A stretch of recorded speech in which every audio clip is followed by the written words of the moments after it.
14 amazing real-life forensic science techniques. Number 14, a post-mortem examination. Of course, the most common out of all the forensic techniques is the post-mortem examination, or the autopsy. It's here that the medical examiner will study the bodies of the recently deceased and try to pinpoint their exact cause of death, the time of death, and how they died. The exact qualifications needed to become a medical examiner vary from place to place, and depending on where you live, will determine how strict they are. Most require a bachelor's degree in biology or biochemistry, followed by medical school, then a residency, after that a fellowship, and lastly, you may then apply at a medical examiner or coroner's office. Number 13, age progression. This is used in photographs to show what a person would look like at a specific age, and it's most notably used by law enforcement as a forensics tool in the cases of missing persons. The two main progressions tend to be a child at a young age to an adult to a more elderly version. Number 12, forensic photography. Forensic photographers have a pretty important job as they have to document the crime scene and all the physical evidence as a permanent record for the courts. There are three main elements that a forensic photographer must capture in each crime scene: a reference object, the scale, and lastly, the subject. Number 11, crime scene reconstruction. These are performed by crime scene reconstructionists in order to figure out what exactly happened at the scene and in what order by using deductive and inductive reasoning along with the physical evidence presented and the scientific method. Becoming a crime scene reconstructionist is no easy task, as those who wish to enter the profession must have at least 5 years experience in the crime scene reconstruction field and at least 120 hours of professional training with coursework in multiple areas. And that's just the tip of the iceberg, as there's plenty of tests and publications needed to become certified. Good luck. Number 10, bite mark comparison. This has been considered a controversial technique in the field of forensics because of several different factors, most notably because of how the bite marks are susceptible to changing over time due to swelling and healing, which can distort it. There have been recent cases where people have been wrongfully convicted of a crime because of a false match solely based on a bite impression. Those people were sent to prison and even sentenced to death. Odontologists have even been known to keep their same ruling after they've realized they've made a mistake, just because they don't want to admit that they're wrong. Can you even possibly imagine how terrifying that is? Number 9, forensic carbon dating. Carbon dating has been around for quite some time, and it's most often used to identify the unknown remains in fields such as archaeology and anthropology. Because the levels of radiocarbon have significantly increased and decreased over the last half a century, it's now possible to use this method to help identify forensic remains. The machine pictured below is called an accelerator mass spectrometer that is located at the Lawrence Livermore National Laboratory and is used by forensic scientists that most often have to have a master's in either forensic archaeology or forensic anthropology. Number 8, bloodstain pattern analysis. By the title alone, you can pretty much figure out what this specialty field in forensics handles. Yes, bloodstain pattern analysts are used in order to help investigators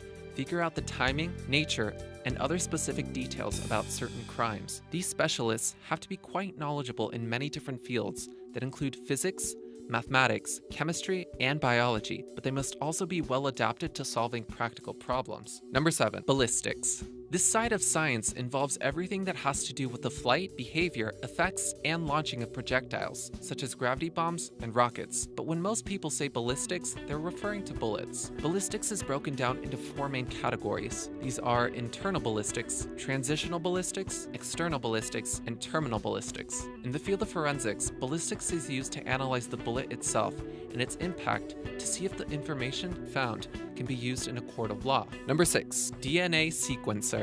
This scientific device is used to help figure out the order in which the 4 bases of DNA are arranged in a specific sample of DNA. For those of you that don't remember the 4 bases from high school biology, they are guanine, cytosine, adenine, and thymine. Crime lab technicians and forensic scientists alike use the DNA sequencer when their DNA sample is too deteriorated in order to get a special DNA pattern that can aid in identifying the criminal. This special DNA pattern is called a read. Number 5, hair analysis. One of the key elements that usually ends up putting criminals in jail is something that they've managed to completely overlook. That one small detail that plays a crucial part in their conviction is DNA. DNA evidence can range from bodily fluids such as blood or seminal fluids and fingerprints. However, clothing fibers and hair are just as important. The average person loses around 60 to 100 hairs per day, and and there's no way you could keep track of where they fall. This works in favor of the forensics team. It was recently announced that human hair protein could potentially replace DNA as a key tool in forensics because of special markers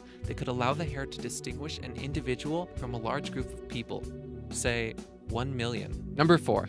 Polymer erase chain reaction. Abbreviated as PCR, the polymer erase chain reaction technique was created by Kary Mullis back in the 1980s and has gone on to be used in many different applications, such as molecular biology and forensic science. Basically, what PCR does is that it takes a single copy of DNA and replicates it around thousands to millions of times enough to where forensic scientists are able to successfully test it to match the DNA evidence of the potential suspect. This was a major breakthrough for cases that didn't have enough DNA evidence to solve their cases and allowed these crimes to be solved decades after they were committed. Number 3. Forensic facial reconstruction. The first time a facial reconstruction was done was way back in 1883 and then again in 1895. This technique combines several different fields: anthropology, anatomy, osteology, forensic science, and artistry in order to help solve the identity of someone that isn't known by using their skeletal remains. This technique is quite controversial as it does prove to be somewhat problematic. Facial tissue thickness is the main issue that plagues this method, but also the methodological standardization of the individual's facial features. Even though it's not completely accurate, it has proven useful in identifying victims and putting away perpetrators behind bars. Number 2. Fingerprint analysis. There are considered to be hundreds of techniques in order to detect fingerprints.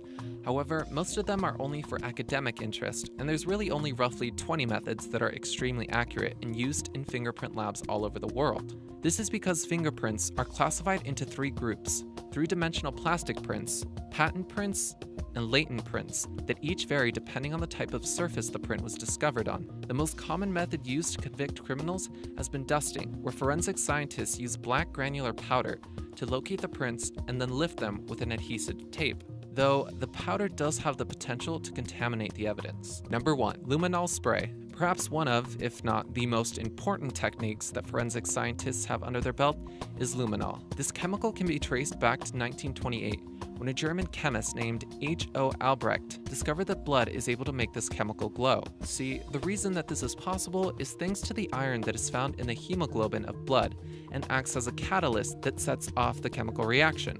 The chemical will then give off a blue glow, but in order to be visible, the room has to be dark enough, and luminol only lasts up to 30 seconds, so forensic photographers have to work very fast.